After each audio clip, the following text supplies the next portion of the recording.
আসসালামু আলাইকুম, welcome back to my channel. আমি জান্নাত।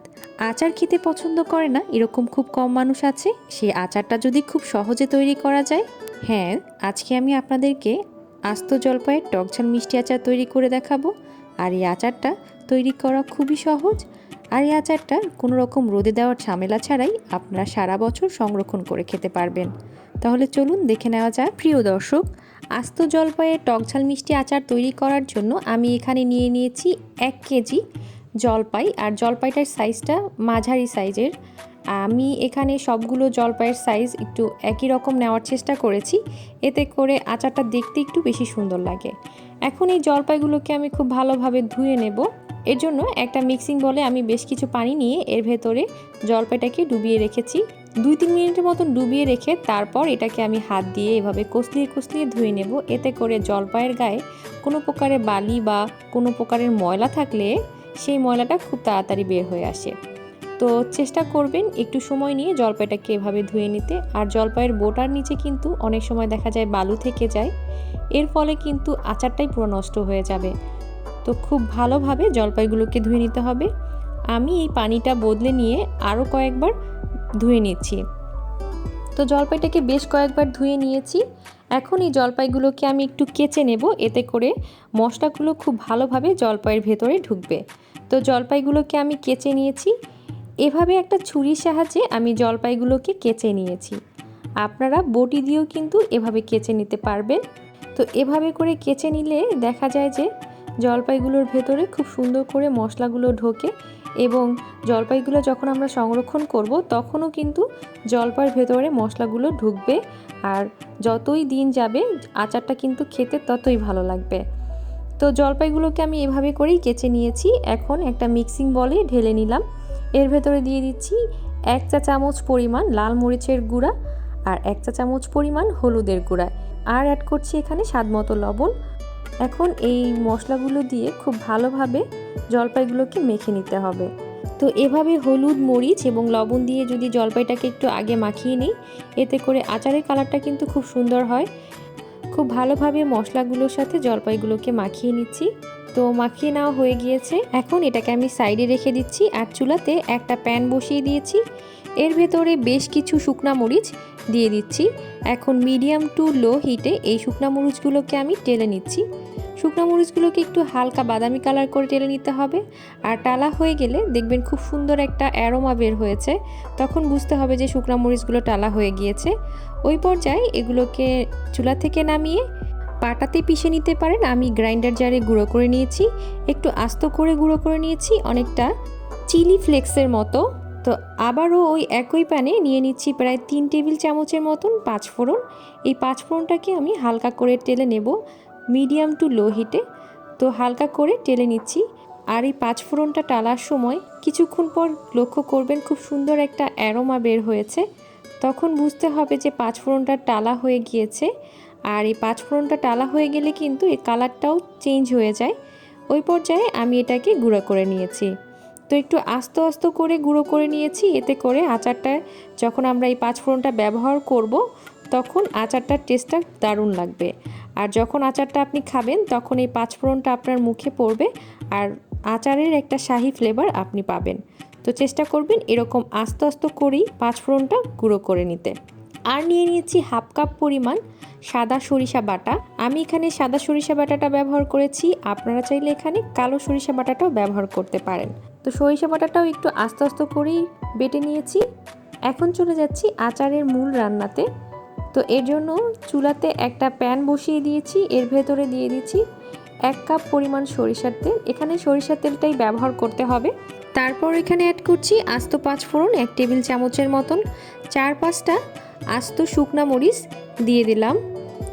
এখন এই পাঁচফোড়ন এবং শুকনা মরিচটাকে একটু ভেজে নেব, হালকা করে একটু ভেজে নেব। যখন পাঁচফোড়নের একটা খুব সুন্দর স্মেল বের হবে ওই পর্যায়ে এর ভেতরে দিয়ে দিচ্ছি 2টো তেজপাতা। তেজপাতাটাকে আমি 4 টুকরো করে কেটে নিয়েছি। এখন এই পাঁচফোড়ন এবং তেজপাতাটাকে একটু ভেজে নেব। ভেজে নেওয়ার পর এর ভেতরে দিয়ে দিচ্ছি 1 টেবিল চামচ পরিমাণ সরিষা বাটা।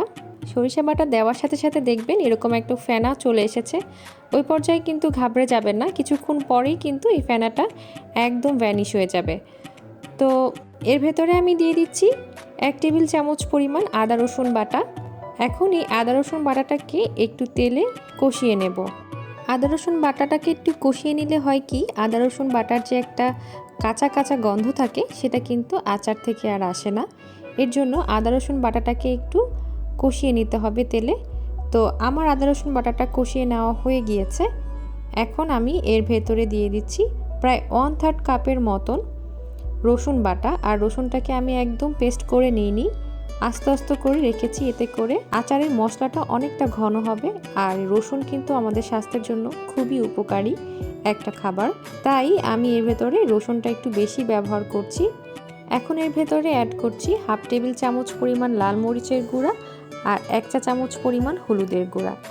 এখন এই হলুদ এবং মরিচটাকেও একটু ভেজে নিচ্ছি, যাতে করে হলুদের গন্ধটা না থাকে।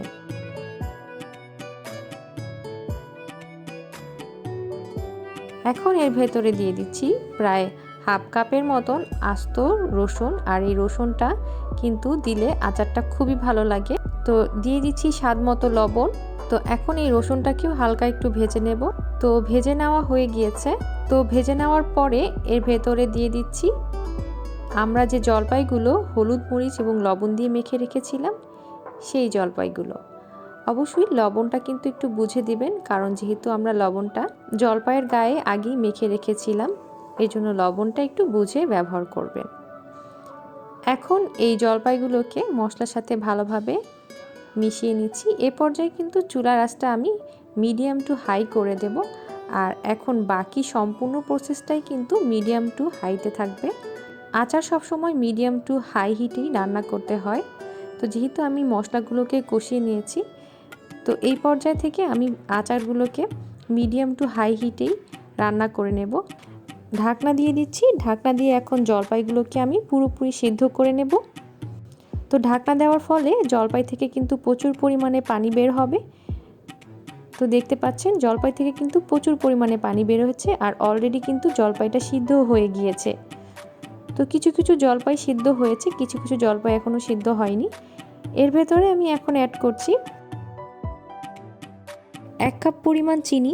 মিষ্টিটা আপনাদের পছন্দ অনুযায়ী বাড়িয়ে কমিয়ে দিতে পারবেন। আপনাদের জলপাই যদি একটু বেশি টক হয় সেক্ষেত্রে চিনির পরিমাণটা একটু বাড়িয়ে দেবেন।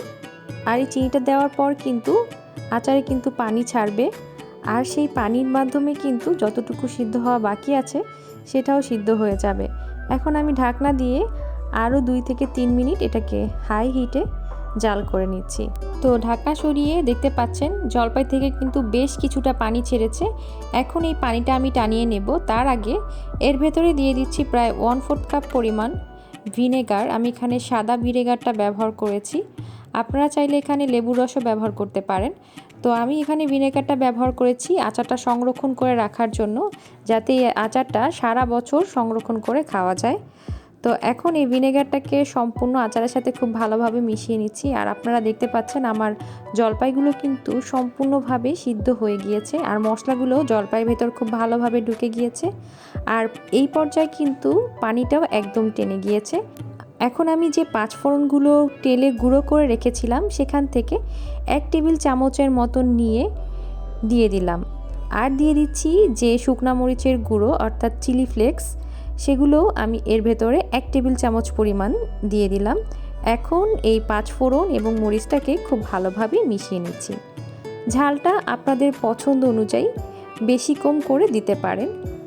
তো আমি এখানে চিলি ফ্লেক্সটা 1 টেবিল চামচ ব্যবহার করেছি, আপনারা চাইলে আর একটু বাড়িয়েও দিতে পারেন।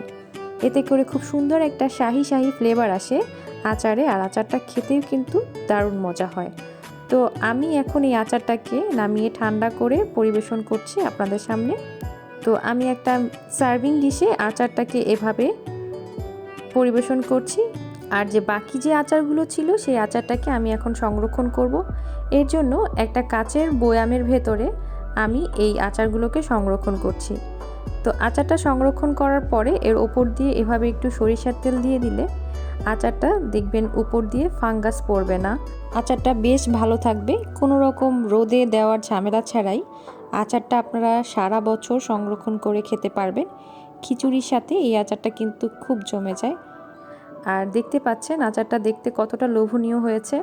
অবশ্যই আপনারা বাসায় এটা ট্রাই করবেন। আশা করছি আমার আজকের আচারের রেসিপি আপনাদের ভালো লেগেছে। জলপাই কিন্তু খুব কম সময় বাজারে থাকে, তো খুব শীঘ্রই তৈরি করে ফেলুন। সবাই ভালো থাকবেন। আল্লাহ হাফেজ।